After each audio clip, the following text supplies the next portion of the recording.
ده شكلها قبل وده شكلها بعد. شفتوا ايه الفرق؟ شفتوا الفرق ازاي الرسمه بقت واضحه وشكلها حلو؟ البلاك اوت فرقت جدا في شكل الستاره. شايفين الرسمه ظهرت ازاي معانا؟ نتعلم ايه من اخطائي؟ نتعلم ان لما نيجي نشتري ستاره ما نشتريهاش من التوب مقفول او يتفرد منه حته، خليه يشدلك التوب ويفرده كده بحيث ان انت تتخيليها وهي محطوطه ستاره. لو حسيتيها اوفر ما تجيبيهاش. الرسمه البارزه اهي بتبان مع انعكاس الضوء. ازيكم عاملين ايه؟ والنهارده بقى هنتكلم عن الستاير، والستاير بقى بكل تفاصيلها وانواعها وايه الافضل اللي تختاريه في كل اوضه. والنهارده هجمع لكم من خبرتي كده في الستاير اللي عندي في الشقه، عشان انا تقريبا عندي انواع كتير جدا، فهقدر انصحكم شويه نصايح. اول حاجه وهي الستاره البلاك اوت. البلاك اوت دي مهمه جدا جدا. الستاره دي في اي مكان انتي بتنامي فيه او في تلفزيون لازم تعملي بلاك اوت، عشان لو في تلفزيون وفي اضاءه من الشباك جت عليه مش هتشوفي كويس. وكمان لو هتنامي يفضل بلاك اوت دي بتبقى حلوه جدا. البلاك اوت دي ما بتجيبيش منها كشكشه، انتي بتجيبي مقاس الشباك وبتزودي بس ربع متر او نص متر، عشان الخياطه اللي في الجنب اللي هي بتبقى زي كده، الخياطه اللي في الجنب ده والخياطه اللي في الجنب التاني اهي، فبتزودي ربع متر بالكتير، لكن المقاس نفسه بيكون مقاس الشباك. على عكس الستاير العاديه لازم الستاره العاديه تكشكشي الضعف او الضعفين، يعني الشباك لو عندك متر ونص تعملي 3 متر او 4 متر ونص. لكن البلاك اوت بتتجاب بنفس مقاس الشباك وبتزودي بس نص متر او ربع متر زياده عشان الخياطه مش اكتر. كمان البلاك اوت دي من الحاجات اللي بتدي شياكه جامده جدا للستاره. لو انت جايبه اي ستاره خفيفه سواء كان تل او جوبير او اي شكل من الستاير اللي بتبقى مبينه الحاجه اللي وراها، افضل حاجه تحطيها في البطانه هي البلاك اوت. البلاك اوت غير انها بتحجب معاكي الضوء، هي بتشيك معاكي الستاره، وهوريكم دلوقتي الفرق. انا لما رحت المكان كان فيه البلاك الاوت الجولد والبلاك الاوت السيلفر، وكان فيه الابيض وتقريبا الاسود، وقال لي ان مفيش بينزل منها الوان تانية، بس ده ممكن يكون وقتها، ممكن دلوقتي تلاقي الوان، بس عموما السيلفر والجولد اكيد هتلاقي حاجات لايقه عليهم. تعالوا اقول لكم بقى ايه فايدتها غير ان هي بتحجب الضوء. دي الستاره بتاعت اوضه النوم، بصوا شايفين شكلها؟ هي ستاره خفيفه كده فيها بعض الرسومات من الجبير. شايفين لو هي متعلقه لوحدها بتبقى مبينه الحاجه اللي وراها، وكمان الرسمه اللي عليها ما بتكونش باينه، يعني مش بيكون باين تفاصيلها وجمالها، يعني بتبقى باينه كده وباين بقى ان انت حاطه وراها حاجه او رسمه الشباك او كده، فبيبقى شكلها مش حلو. هوريكم بقى الفرق لما احط البلاك اوت. ده شكلها قبل وده شكلها بعد. شفتوا ايه الفرق؟ شفتوا الفرق ازاي الرسمه بقت واضحه وشكلها حلو؟ البلاك اوت فرقت جدا في شكل الستاره. شايفين الرسمه ظهرت ازاي معانا؟ شايفين انا شلتها، بصوا مبينه بقى، تبين الماسوره وتبين الحيطه وتبين الشكل. فالبلاك اوت مش بس هي بتحجب لي الضوء، هي بتشيك لي الستاره. اللون الجولد ده حلو جدا مع الستاير اللي هي بيكون فيها جوبير، بتكون بتاعت اوضه النوم او الصالون، بتكون حلوه قوي. الستاير عموما اللي من النوعيه دي ما يفضلش غير انها تكون في اوضه النوم او الصالون مش اكتر، لكن ما تعمليهاش طبعا لا في ليفنج ولا تعمليها في ريسبشن كامل، الا لو كان كده مثلا في جزء في الريسبشن صالون ممكن تعمليها في الجزء اللي فيه الصالون بس. اللون السيلفر دي هوريها لكم على ستاره قد ايه هي بتحليها، زي ما شفتوا في الستاره اللي فاتت هوريها لكم على الستاره بتاعتها قد ايه هي بتحليها وبتخليها شكلها تحفه.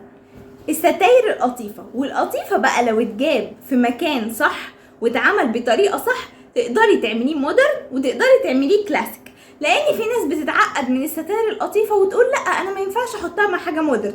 لا، على حسب انت هتفصليها ازاي. شايفين القطيفه دي فيها رسومات بارزه؟ شايفين الرسمه البارزه اهي بتبان مع انعكاس الضوء، شكلها تحفه جدا وشكلها مش بلدي وما فيهاش جليتر، لاني الستاير دي ده قماش كنب. انا لما جبت القطيفه بتاعتي جبت القطيفه بتاعت اقمشه الصالون اللي زي كده او الكنب، ما جبتش بتاع الستاير. بتاع الستاير بيكون خفيف اكتر، بيكون شكله رديء او رخيص شويه. هو مش رخيص بس هو شكله بيديكي احساس ان هو مش ثمين مش قيم، وكمان بيبقى فيه جليتر، بيبقى فيه لمعه كده لما بتعملي كده. لكن القطيفه اللي هي زي بتاعت الصالون اللي ورا ده وزي دي ما فيهاش لمعه غير مع الاضاءه بتدي ضي، لكن هي ما فيهاش الجليتر او النقط او اللمعه اللي هي الشمري دي، دي ما بتبقاش حلوه، انا مش بفضلها لا في ستاير ولا في صالونات ولا في اي حاجه. فلو اتعملت الستاره القطيفه بالشكل ده وما تحطش في نهايتها دلاديل وشراشيب وخرانيش هتبقى حلوه جدا.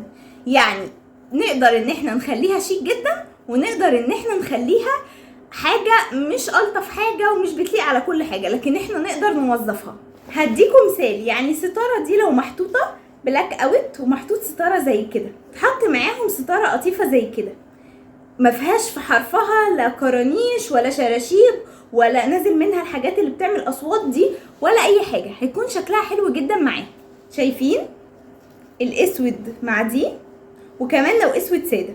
انا جايه اغير وجهه نظركم عن القطيفه وازاي نوظفه بشكل شيك وشكل حلو ومودرن كمان. انا عارفه ان ناس كتير عاملاها، بس انا ما بحبش اكسسوارات الستاير، يعني ما بحبش الستاره يكون نازل منها اي شراشيب اللي هي بتتباع بالمتر اللي بتتخيط في حرف الستاره دي، اي شراشيب او اي دلاديل او اي حاجه انا مش بفضلها. بشوفها عند ناس كويسه ولكن انا مش بحبها. بعدها يجي معانا ستاير البرنت. البرنت ده بقى مجال مفتوح وواسع جدا، يمشي معاكي في ليفنج، يمشي معاكي في اوضه اطفال، يمشي معاكي في اي مكان مودرن شويه، لان بتقدري تختاري الرسمه اللي عليه، وفي بعض الاماكن كمان بتعملك برنت للرسمه اللي انت عايزاها. الستاير البرنت زي مثلا البلوزه اللي انا لابساها دي كده فيها ابيض واسود، في منها كرانيش، منها مربعات، في منها ورود، في منها ممكن تطبعي صورتك، ممكن تعملي اي حاجه. البرنت بقى مجال مفتوح وواسع كبير جدا، ممكن تكتبي العبارات اللي انت بتحبيها او التواريخ اللي انت بتحبيها. فانا بالنسبه لي حلوه جدا الستاير دي في الليفنج وفي اوضه الاطفال. كمان من الستاير اللي مش بتتوسخ بسهوله وبيبان عليها النظافه بسرعه وبتتغسل وبتطلع ما بتحتاجش مكوى، يعني من الاخر ستاير عمليه جدا. مشكلتها الوحيده معايا زي الستاره دي، انا اخترت الستاره دي باللونين دول مع بعض عشان عندي كده جزء فيه ورق حائط فيه اللونين دول مع بعض، ولكن بعد ما الستاره اتفكت كده يعني وهي في الرول كان شكلها عجبني. بعد ما الستاره اتعملت واتفصلت وجيت اعلقها شكلها حسيته مره واحده قلب بلدي جدا.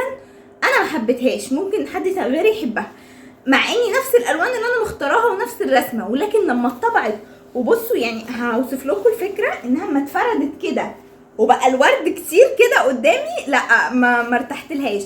حبيت اكتر في البرنت الستاير اللي هي بتبقى لونين بس، اللي هي مثلا ابيض في اسود، مثلا لونين بس، لكن الحاجات اللي فيها كذا لون ما عجبتنيش بصراحه، واما اتفردت حسيتها دوشه. احنا بقى نتعلم ايه بقى؟ نتعلم ايه من اخطائي؟ نتعلم ان لما نيجي نشتري ستاره ما نشتريهاش من التوب مقفول او يتفرد منه حته، خليه يشدلك التوب ويفرده كده بحيث ان انت تتخيليها وهي محطوطه ستاره، لو حسيتيها اوفر ما تجيبيهاش.